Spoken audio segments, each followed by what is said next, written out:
साथियों नमस्कार। आज आपके सामने मैं वीरेंद्र मौर्य JR सर्वोदय अकादमी में आपका बहुत बहुत स्वागत है।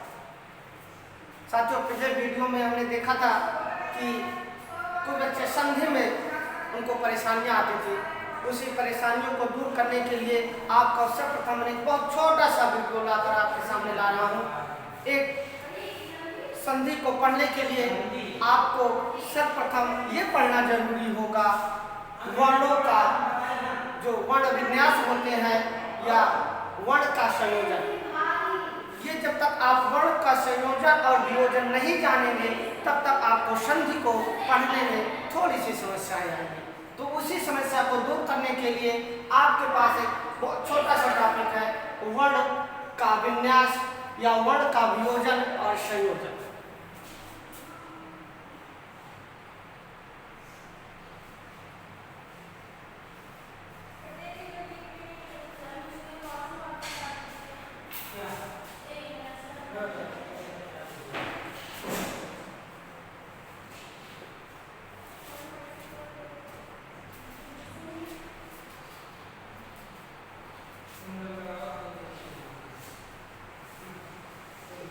वर्णों का वियोजन एवं संयोजन।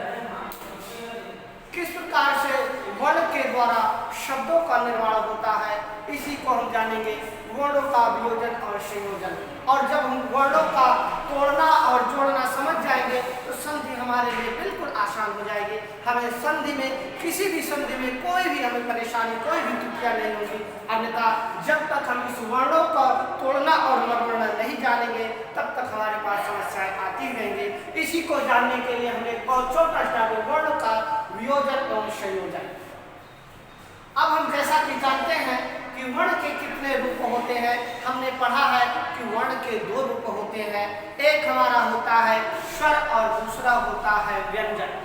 अगर हम देखेंगे संस्कृत के महर्षि सूत्र के अनुसार अगर हम देखेंगे तो जो हमारे पास स्वर है उनको क्या कहते हैं, थोड़ा सा दिक्कत पढ़ने में थोड़ा सा अब हिंदी और संस्कृत के अनुसार थोड़ा सा हमें समस्याएं आएंगी। लेकिन हम संस्कृत के अनुसार देखेंगे स्वर। पहले हम देखेंगे स्वर और व्यंजन। आप जानते हैं कि स्वर और वर्णों के जब दो रूप होते हैं, पहला स्वर और व्यंजन, इसी के हम थोड़ा सा और क्रम में ऊपर जाएंगे तो वर्ण के दो रूप माने गए हैं। एक तो पहला माना गया है मूल रूप और दूसरा माना गया है मात्रा रूप,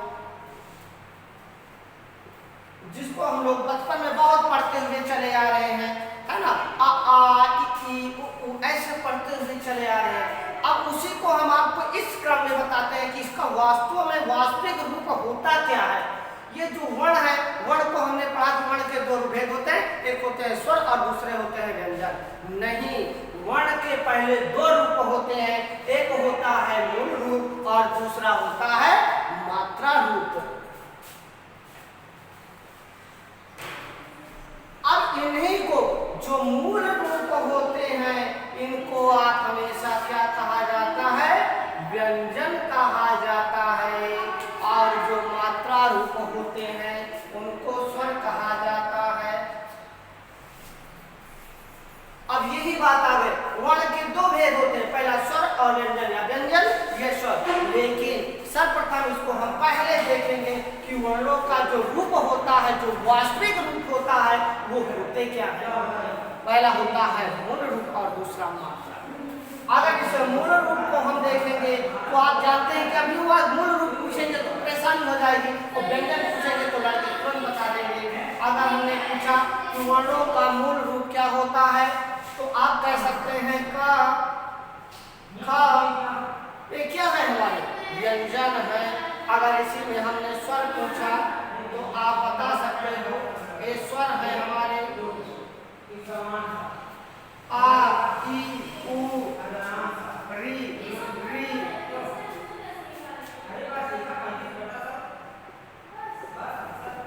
ये हमारा महेश्वर सूत्र के अनुसार होता है। अब इसी में आपको दो भेद बताते हैं, दो तरीके हमेशा देखा जाता है कि जो कहते हैं इसका मात्रा नहीं होता है। अगर हम इसी को अब देखते हैं कि मूल रूप और मात्रा रूप। अब जानते हो कोई व्यंजन कब पूर्ण होगा?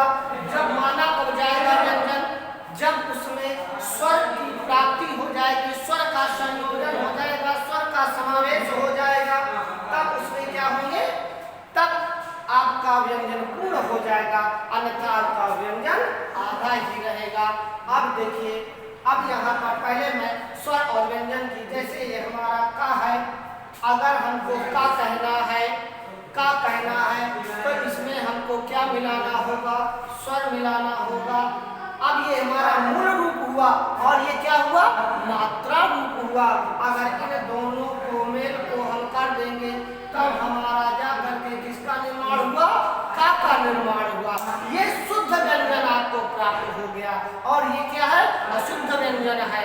अब इसी क्रम में अगर हमें और प्राप्त करना है, अब हमें प्राप्त करना है का, अब हमें का बड़ा लिखना है, तो अब आप इसमें क्या कहते हैं? लगाएंगे मात्रा, स्वर को जोड़ेंगे तो हमारा ये क्या हो जाएगा? का हो जाएगा। ये इसमें अब मात्रा जुड़ गया, लेकिन लोग कहते हैं कि सर ये आ और ये क्या है? ये महेश्वर सूत्र में बदलाए गए हैं, इनको स्वतंत्र मात्रा की संज्ञा दी गई है। ये इनका स्वतंत्र रूप होता है। ये आज होते हैं, ये क्या होते हैं? समाहित हो जाते हैं, तिरोहित हो जाते हैं एक प्रकार के कहने के। और जो लड़ी होता है ये हमेशा स्वतंत्र होता है, इनकी मात्रा नहीं होती है। इसीलिए आ के बाद क्या आ जाता है? आप हमेशा कभी भी देखेंगे तो ये आता है, ये मात्रा दी जाती है।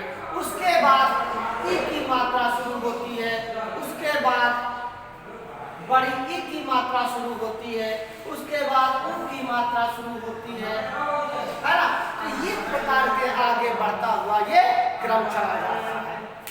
तो ये आपका मूल रूप हुआ और ये आपका मात्रा रूप हुआ, और इसी को हम व्यंजन कहते हैं और इसी को स्वर कहते हैं। ये हुआ आपका वर्ण का वियोजन। आइए एक दो उदाहरण के साथ हम आपको प्रस्तुत करते हैं कि वर्णों का वियोजन और संयोजन होता कैसे है।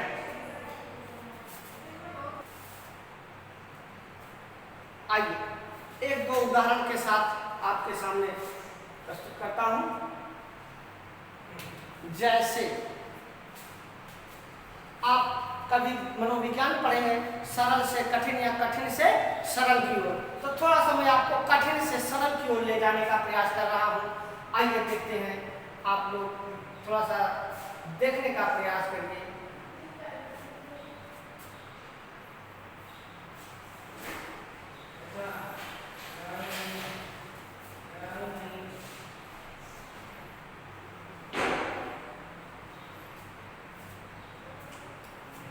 हमने थोड़ा सा वर्ण का क्या कर दिया? वियोजन कर दिया। अब इसको हमको जोड़ना है, अर्थात इसको हमको संयोजन करना है। और संधि में सबसे यही बड़ी बात होती है कि वर्णों का जो वियोजन होता है उसको हमको कैसे संयोजन करना पड़ता है कि कौन से वर्ण कहाँ से मिल करके क्या हो रहे हैं और कौन से वर्ण किसमें मिल रहे हैं, कौन सी मात्रा किसमें मिल रहे हैं, इसी को ध्यान देना है। हमने लिखा क्या? ना हमारा क्या है? व्यंजन है। माँ क्या है? व्यंजन है। अभी हमने बताया था शुद्ध और अशुद्ध। ये अभी क्या है? आधे मान लीजिए, अशुद्ध मान लीजिए। शुद्ध कब होंगे? जब इसमें स्वर अर्थात मात्रा, ये मूल रूप कह लीजिए, और जब इसमें मात्रा रूप समाहित हो जाएंगे अर्थात स्वर का समावेश हो जाएगा तो ये क्या हो जाते हैं? आपके शुद्ध बन जाते हैं, अन्यथा ये भी विशुद्ध होते हैं। अब ये आ है, ये भी क्या? ये स्वर है, कार्य कर लीजिए। मात्रा रूप ये हमने अभी बताया था, ये स्वतंत्र होते हैं, तिरोहित हो जाते हैं। और ये क्या है? व्यंजन है। और क्या है? ये हमारे व्यंजन है। ये भी क्या है? स्वर है। और हमने आपको बताया था कि स्वरों से मेल से व्यंजन का क्या होता है? निर्माण होता है। नहीं तब तक व्यंजन अधूरे रहते हैं जब तक उनका स्वर से समावेश नहीं होता है। तो आइए देखते हैं, एक वियोजन का उदाहरण आपके सामने है, नमस्कार। अब ये क्या है? न है। और अब देखिए इस सॉरी यहाँ पर थोड़ा सा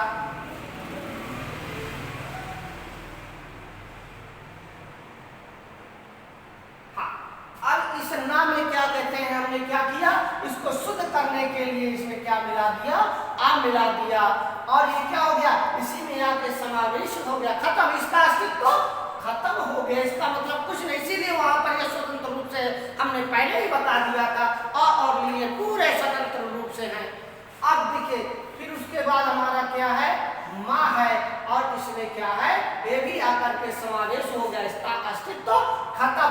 अब ये देखिए है, अब आप जानते हो ये दंती सा है, आधे हैं, और आधे के लिए हमें जी करना पड़ता है। फिर आपके ये क्या है, व्यंजन है। उसके बाद इसमें क्या किया हमने, स्वर अर्थात मात्रा, कोई मात्रा को हमने जोड़ दिया, तो आपका ये क्या हो गया, नमस्ते बनकर के तैयार हो गया। ये आपका क्या हुआ, वर्णों का संयोजन हुआ। इसी को हम कहते हैं वर्ण का वियोजन और वर्ण का संयोजन।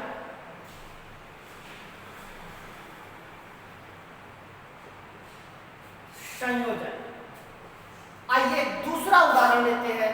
अब ये आपका हो गया एक दूसरा सा, हम जरा सरल से कठिन की ओर चलते हैं। अभी तो कठिन से सरल की ओर आए थे, अब सरल से कठिन की ओर चलते हैं। आज्ञाकारी। अब यहाँ पर जरा हम देखेंगे आज्ञाकारी। अब आज्ञाकारी में क्या होता है, अब यहाँ पर देखिए मात्रा रूप है और मूल रूप दोनों है। अब इनको हमको क्या करना है, वियोजन करना है, अलग करना है। एक एक वर्णों को जब हम अलग करते हैं तो उनकी क्या होती है, आइए देखते हैं। अब यहाँ पर क्या है, मात्रा रूप है। अभी तो हमने जैसे आपको बताया था ये स्वतंत्र रूप है, लेकिन जब मात्रा गिनी जाती है तो हमें यहाँ से गिनी जाती है। अब जहाँ पर यह क्या है, आ है, और आ में क्या है, मात्रा रूप जुड़ा हुआ था, स्वर जुड़ा हुआ है, तो ये हमारा क्या हो गया, आ हो गया। अब हम जरा देखेंगे क्या है, ज्ञा है। अब जरा थोड़ा सा हम फिर क्या चलेंगे, पीछे चलेंगे, ज्ञा का निर्माण होता कैसे है। अब यहाँ पर हम देखेंगे, आपको ये बताया गया है बहुत पहले वीडियो में। ये क्या हुआ, ज और इया के मेल से किसका निर्माण होता है, ज का निर्माण होता है, और ये क्या है, व्यंजन है। इसलिए अब ज और आ हो गए। अब यहाँ पर देखिए, फिर यहाँ पर किसकी मात्रा लगी हुई है। अब देखिए फिर उसके बाद क्या हुआ, व्यंजन आ गया। फिर उसके बाद व्यंजन में किसका रूप लगा हुआ है, मात्रा रूप का लगा हुआ है। अब फिर यहाँ पर देखिए, फिर व्यंजन आ गया, फिर इसमें क्या हो गया, मात्रा रूप हो गया। अब ये आपका देखिए जरा, ये तो आपका संयोजन रूप था, और ये क्या है, वियोजन रूप है। अब जब आप देखेंगे इसको फिर से संधि के अनुसार जरा करेंगे, आ हो गया, कोई बात नहीं, जा और इया के मेल से क्या बनता है, ज्या बनता है।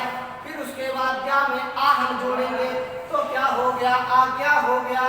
यहाँ का है, का में आ जोड़ेंगे तो का हो गया, और रा है, रा में बड़ी की जोड़ेंगे तो क्या हो गया, आज्ञाकारी। इस प्रकार से अभी आपका वर्ण बनकर के तैयार हो गया, आज्ञाकारी। इस प्रकार से आपका वर्ण का संयोजन और वर्ण का वियोजन होता है। और एक उदाहरण देख लें। ठीक दोस्तों, आज के लिए इतना ही। बाकी अगले वीडियो में हम एक नए टॉपिक संधि के साथ आपके सामने प्रस्तुत होऊंगा।